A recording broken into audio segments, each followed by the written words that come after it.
Welcome. My name is Terrell Humphrey, and welcome to the Phase Knowledge Podcast. I've produced over 893 episodes over the last half a decade. And today we're going to talk about why thinking like your customer will help you with your podcast, will help you with your business, will help you with growing your brand. So if you're new to the channel, welcome. Hit that follow button, hit that subscribe. We are going to talk about the importance of thinking like your customer. So let's go ahead and get it started. Grab your pen, grab your notebook. We are going to get started with the topic of understanding your customers. Okay, first thing first. Let me bring this down because there we go. Just to confirm. All right, there we go. First thing first, thinking like a customer starts with asking questions. In fact, it's not even asking questions. It's asking questions. Well, I guess it is asking questions, but asking questions around the problem you solve. So, over the years, what's going on, Carrie? Good to see you again. What's going on, everybody? We on Instagram Live. We on TikTok Live. We on, what's up, Top Rated? What's going on? Kateri, if I said that right. Listen, we're going to get this started. So, one thing, hold on. Let me just come back to this.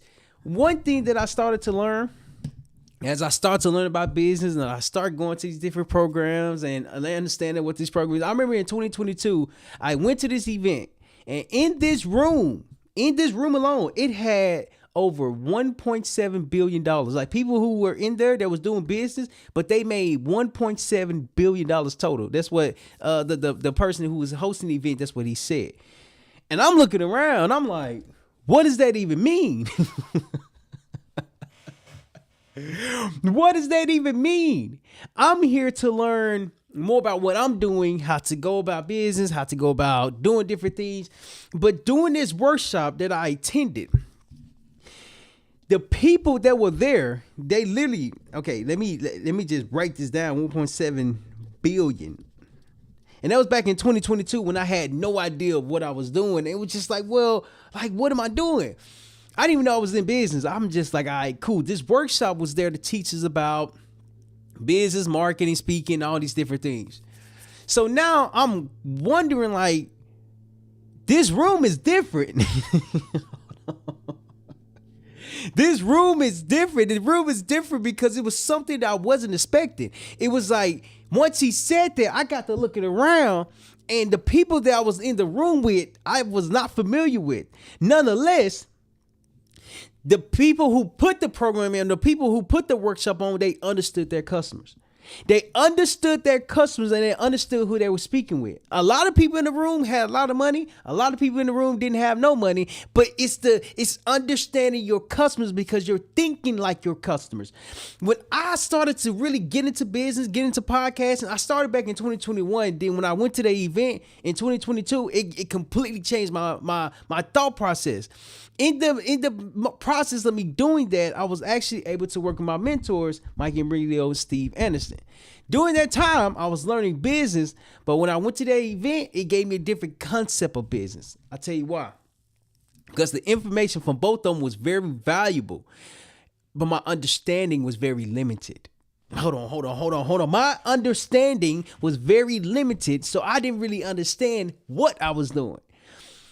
Yet the information that I learned during that time is helping me today. Now, I'm a slow learner. It takes me a while to understand what I'm doing. Nonetheless, the time that it's taking me to understand what I'm doing, I'm constantly learning, growing, developing, getting educated, asking questions. And when it starts to make sense, it's like, oh, it's making sense now. When you think like your customer, you understand the problems that they are facing. When you think like your customer, you understand the thought process they are going through. When you think like your customer, you understand where they are at. When you understand where they're at, hold on, here's the terminology that I like. You have to meet them where they are at mentally. When you meet them where they're at mentally, you understand the problem that they're facing. That terminology used to be so confusing to me because people would be like, meet people where they're at. I'm like, how do you do that? How do you meet people where they're at? How do you identify what they're struggling with? How do you identify the problem that they're facing? How do you identify what they would like to accomplish?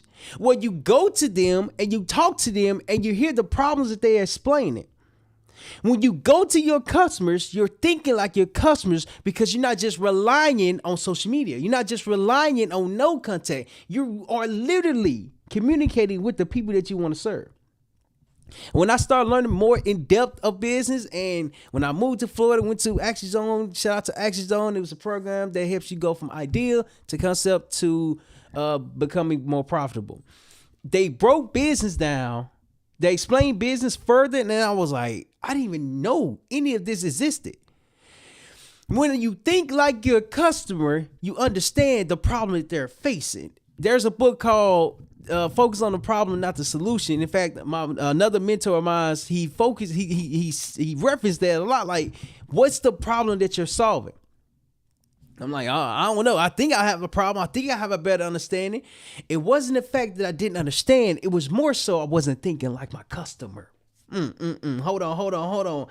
I didn't even know who my customer was. But when I start to understand, watch different podcasts, read different books, apply the information, application is so important. You have to apply what you're learning. If you're not applying, you're not understanding what you're doing. At least for me, if I'm not applying, I'm not learning. So as I start to apply the information, things start to change. I did a podcast a couple of weeks ago, and it was in reference of the Discovery Call podcast. Then they get trailer, they follow up with them, so on and so forth. I didn't recognize at that time that I was thinking like my customer. Okay. Your customer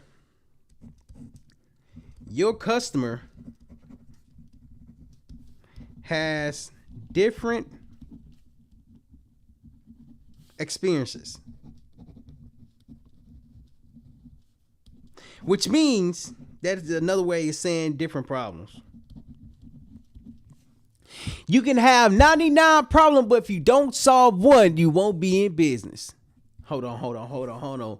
You can have 99 problems, but if you don't learn to solve one problem for your ideal customer, you're trying to serve everybody. Hold on. That was my biggest challenge when I first started. I was trying to figure out the business I was in. I didn't even know I was in the podcast production business where we help multifamily investors build their brand through podcasting. And I just thought I was just doing podcasting for the fun, for a hobby. Nonetheless, when I start going to different places, I start to learn I'm in business. It's not the business that I'm in that I'm doing. It's the business that I'm in that's making the difference. It's a problem to solve. Yet when I think like the customers, I have to go to my customers. I give you a prime example. When we first had this exercise to do, we had to go out and find our customers. And then when we go out and find our customers, we go out and ask them questions in regards of the problem that we think we can solve. So during that time, I was going to University of South Florida, and I went on campus and I wrote down, let's say 5 to 10 questions. And I walked up to some random people and I asked them like, you mind if I ask you a couple questions around like social media? They was like, yeah, no problem. I asked them some questions, and the first question was, when was the last time you used social media? That was like before you walked up. I said, okay, fair enough. I said, were you using social media for like your business, or was you using it for fun, for entertainment? They said for fun. Like, man, it was like, man, we ain't got no business. And I was like, okay, when you were on social media, was it informative? Or like, I'm trying to understand like the whole goal behind social media. They proceeded to say, nah, man, like we just using it to bypass time because our next class is in X amount of minutes. And I'm like, okay. So then I got to go back, and I'm thinking, I'm reflecting. Are these my customers? Okay, first thing first. I'm gonna put a star beside it. Where am I at? If I'm on a college campus, what's going on, David? If I'm on a college campus, why would I be asking about business? If I'm at a college campus, why would I be asking about a business? Thinking like your customers is going where your customers are at. If I'm going on college campus, which I was attending the college campus, and I'm asking questions in regards to business, I'm missing the mark. I'm missing the mark because my customers are not here. When you think like your customers, you go where they're at. When you think like your customers, you go where they're at. Once you go where they're at, you are literally understanding where to find your customers at. So it was a roller coaster that I had to go through because it was like, man, like, what the mess? What am I even doing? I was figuring it out. When you figure out how to think like your customer, you learn how to talk their language. When you learn how to communicate with your customer, you learn how to talk their language. Thinking like your customer is speaking their language. You're speaking their language. When you speak their language, it's like a conversation that happens because you're connecting with them. Thinking like your customer is speaking their language. If I want to learn Spanish, let's just say I'm in Spanish, right? Well, I'm not taking Spanish right now, but in high school, I took Spanish. And that was for me to learn another language. Learning another language is challenging, yet when you learn another language, you can speak that language. Excuse me. It's the same concept. When you go and solve a problem, you have to speak the language of your customers. Thinking like your customers is identifying the problem that they are facing, the problem that they are complaining about, the problem that's so overwhelming. When I started to recognize the business I was in, which is the podcast production business, I started to understand that I'm doing something different. It's not just a podcast conversation. I got two different customers. People who come on to the podcast, sometimes they can be my ideal customers, but in reality, the people who don't come onto the podcast are the people who I'm looking to serve. The who are multifamily investors who want to grow their brand through podcasting, those are my customers. The podcast is an example of how we help multifamily investors build their brand. And it blew my mind. I was like, this is the thing I was looking for.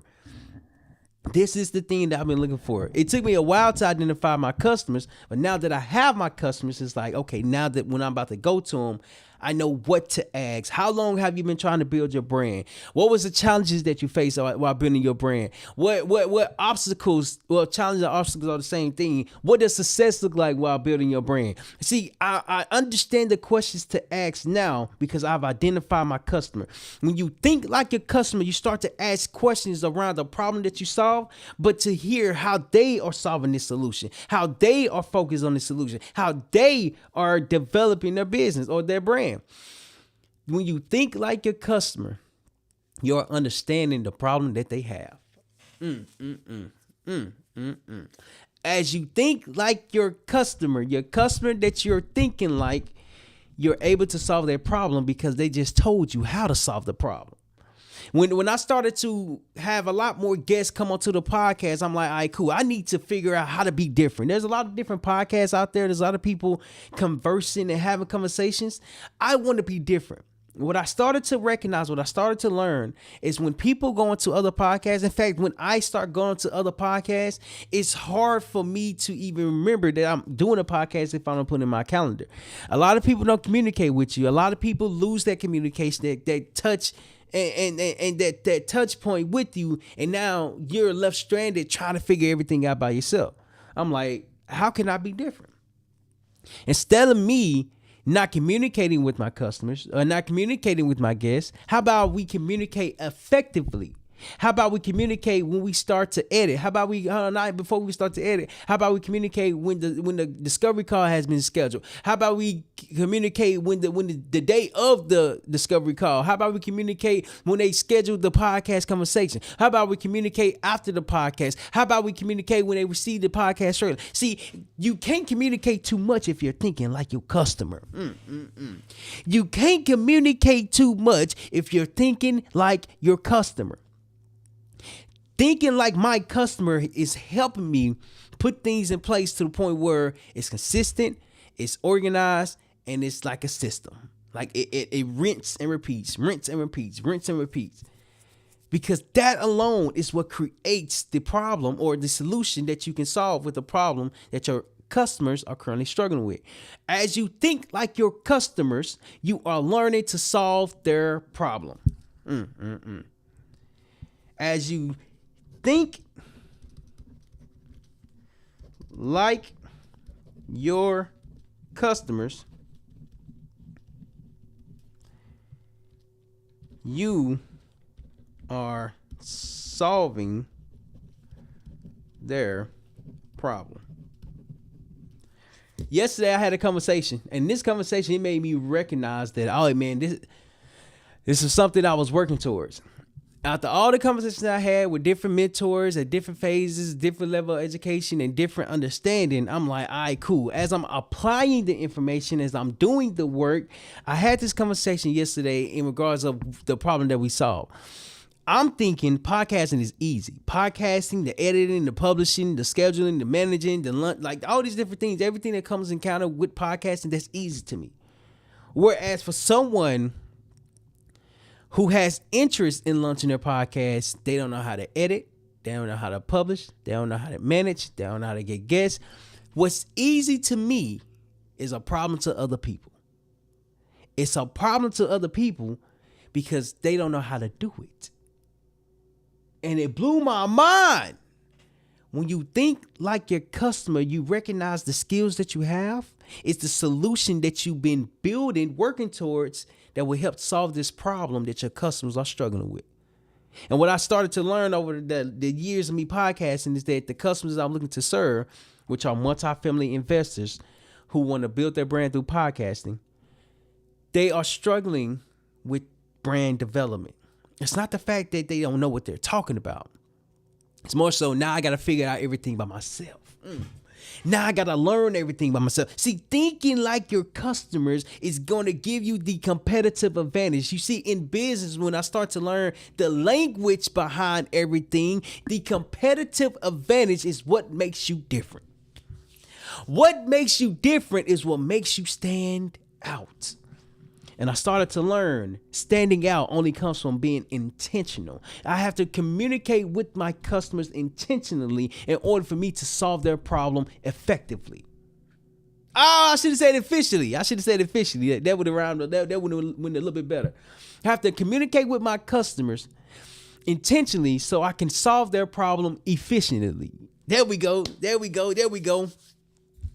And what this would do for me is that it help me speak the language of my customers. Okay.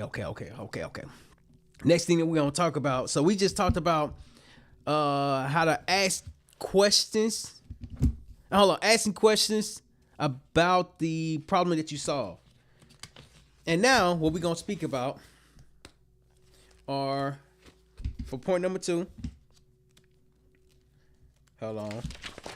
This one I'm starting to learn how to do because I changed so much. But reflect. Hold on. Reflect. I can't spell reflect.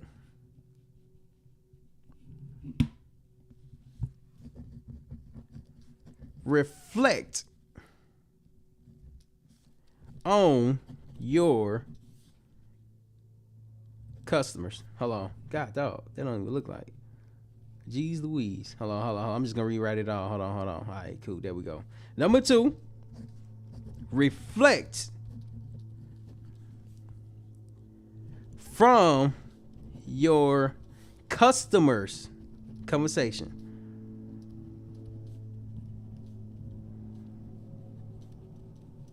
My biggest thing This is why I'm starting. This is why I'm learning how to not to do that.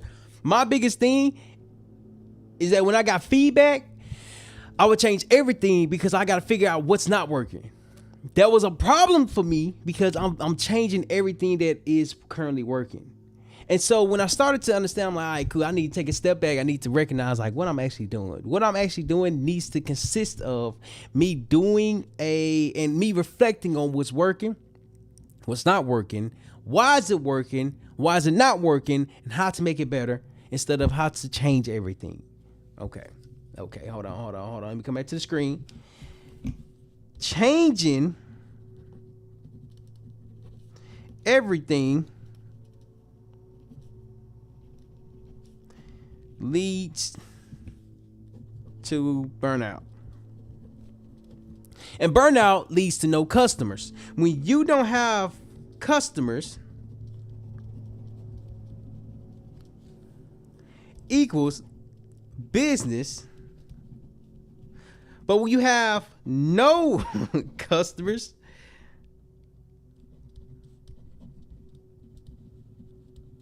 that equals no business.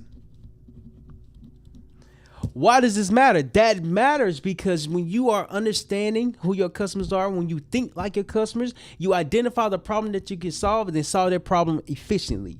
You never know how that problem is going to solve that person. Now, how that problem that you solve is going to help that person until you go and communicate with them on how you can effectively help them. And unless I change everything, it's like, man, now I got to change the wording. I got to change the communication. I got to change how I'm doing it.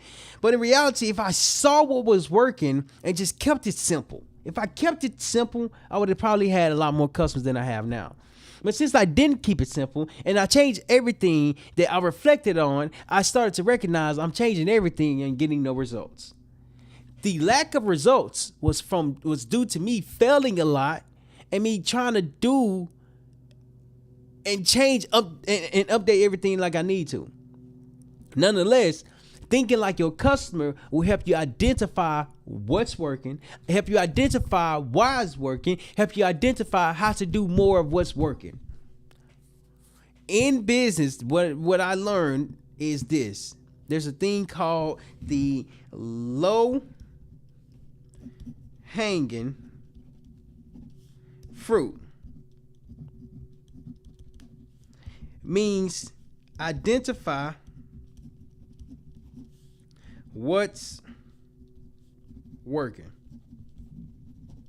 Identify what's working and check this out. And keep doing it. Keep doing it.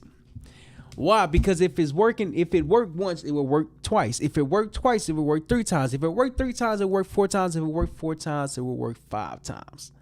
Thinking like your customer is identifying why they have this problem. Thinking like your customer is communicating with your customers. Thinking like your customers is getting feedback and then applying the feedback and recognizing, is it working? Is this the thing that I needed to change or did I change the wrong thing? I found out I changed everything. It was so overwhelming. I'm like, why am I not able to hit my goal of growing the podcast production business? And then I reflected on myself. Then I thought about it. I was like, oh, I know why. Because I'm not thinking like my customer. I'm changing everything that I have thought about. And just because I'm changing everything that I thought about, now I have to start over. That alone led me to not have the podcast production business that I was working towards in the past. Nonetheless, as I understand that, I have a better understanding of what to do and what not to do. And if I do more of what to do, I will have more customers. My goal, because I'm doing a 90-day challenge, and I'm on day 15. Yesterday was day 14. I'm on day 15. Is to become profitable in the podcast production business. I know what I'm offering now. It's not just a podcast masterclass class course. It's literally a service that will help you. All you have to do is sit down and record, and we take care of the rest. But to communicate that, it was like, man, what am I doing? How do you do it? Is it working? Is it not working? People already want to have their podcast. They just don't know how to put their podcast together as a business.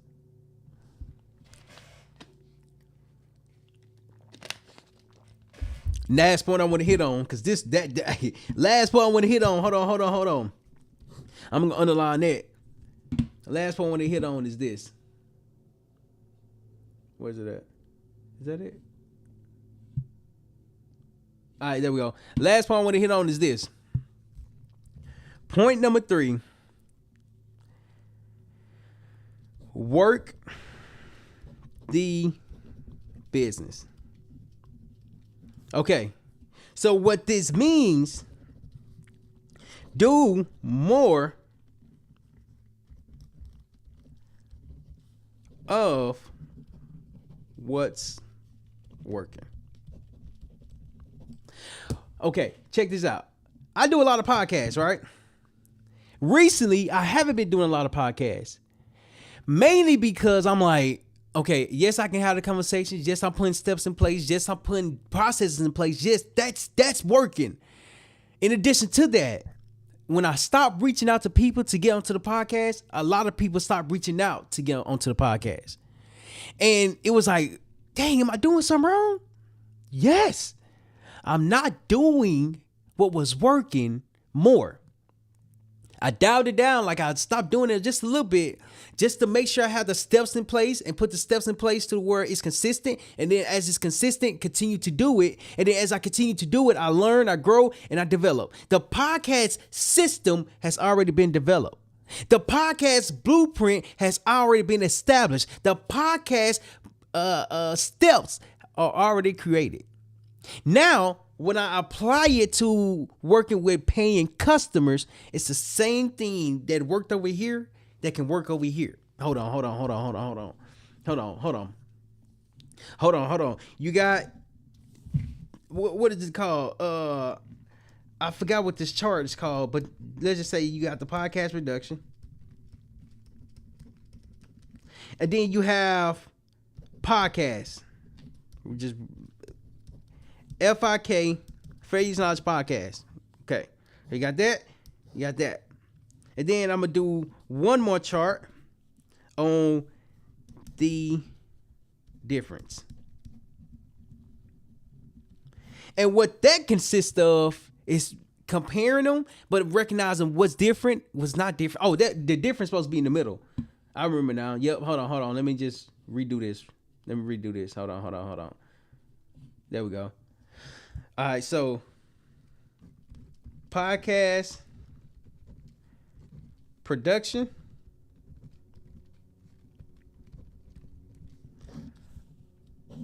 FIK podcast, Fair Use Knowledge Podcast, and then right in the middle, you got the, let's just put, no, that's the same. That's the same. Similar. So with that right there, that's the starting point. Podcast production is for others. Okay. FIK is the case study for others. Okay. Number 2, get paid. Over here, build systems. Right here, how they're the same. It's the same process. The difference is who the process is for. The difference is who the process is for. Same process. The difference, who is the process for. The reason why I wasn't able to have, hold on, let me come back to the screen right quick. Hold on. Let me come back to the screen right quick. Oh, snap. Oh, okay, there we go. All right. The reason why I wasn't able to have a podcast reduction business because I didn't know or have the steps in place in order for me to start selling it to other people to help them with their podcast. When I had the conversation yesterday, this goes back to thinking like your customer. Before you think like your customer, you have to know what you're doing. You have to recognize the problem that you're solving, and you have to solve the problem for yourself that you can solve for other people. As I started to solve the problem for Phase Out's podcast, I became more consistent. I became more efficient. I became more focused. It's not the fact that I wasn't thinking like my customer. I was learning how to put the steps in place to help other people with their podcasts. So when I had the conversation around the challenges that people face when they launch their podcast, here's another challenge that a lot of people have. They buy all this fancy equipment, right? But they don't know how to use the fancy equipment because they don't even know how to share their story. It's not the fact that the story is not important. It's more so that the equipment is collecting dust because the person who started their podcast are not sure how to promote their podcast, how to talk about their podcast, how to start that podcast. And I recognize that I found my lane. I figured it out of what I've been figuring it out because I've learned how to put the steps in place and to reflect on, hey man, this is actually working. The steps that's in place can help other people have the same steps. But what if I do it for them to the point where they won't even have to think about it? What if I work with multifamily investors who want to grow their brand through podcasting? All they have to do is just sit down, have peace of mind, share their expertise, and we take care of everything else. You see, to communicate that took me a lot of time to recognize what I was doing. Failure after failure after failure after failure helped me gain the knowledge after knowledge after knowledge after knowledge that I was looking for, because that failure became knowledge, because failure is knowledge. You never understand what you're doing, but you have to go through the journey. You never understand what you're doing, but you have to be okay with failure. You never understand what you're doing, but eventually it will start to make sense. Eventually, when it do make sense, it's based off you being consistent. So when you think like your customer, you're recognizing the problem that they have. When you think like your customer, you're understanding the language that they're using. When you think like your customer, you recognize that you have a problem to solve for your customer. So to recap what we just talked about, because this was a great episode. When you think like your customer, first thing first, you have to ask questions. Like asking questions around the problem that you solve. You have to understand the problem that you solve and get feedback, validation to say, this is the problem that I'm solving, because people are literally telling me that they have the same issue. The next point that we talked about is that you have to reflect from your customer's conversation instead of changing everything. My problem was that I would get feedback and I would change according to the feedback that I just received. But in reality, what if I just keep doing what's working? I had to figure out what's working in order for me to do it more often. Last thing that we talked about is that you have to work the business. Do more of what's working. And I drew a comparison chart, and to show the difference between podcast production when I help others with their podcast, when I help multifamily investors who want to grow their brand through podcasting, through the podcast production, and what failure is knowledge podcast production consists of. Each style has processes, and to identify who has a process or what process is working towards what customer is the focus around everything. This has been a great episode, phenomenal episode. If you haven't yet, hit that follow button, hit that like, and let me know in the comments your biggest takeaway on why thinking like your customer is important for your business. And I love to read it, love to engage with it. Lastly, failure. Don't be afraid to fail, because failure is knowledge. I appreciate y'all. Click the following video right here to watch it, and I'll see y'all on the next one.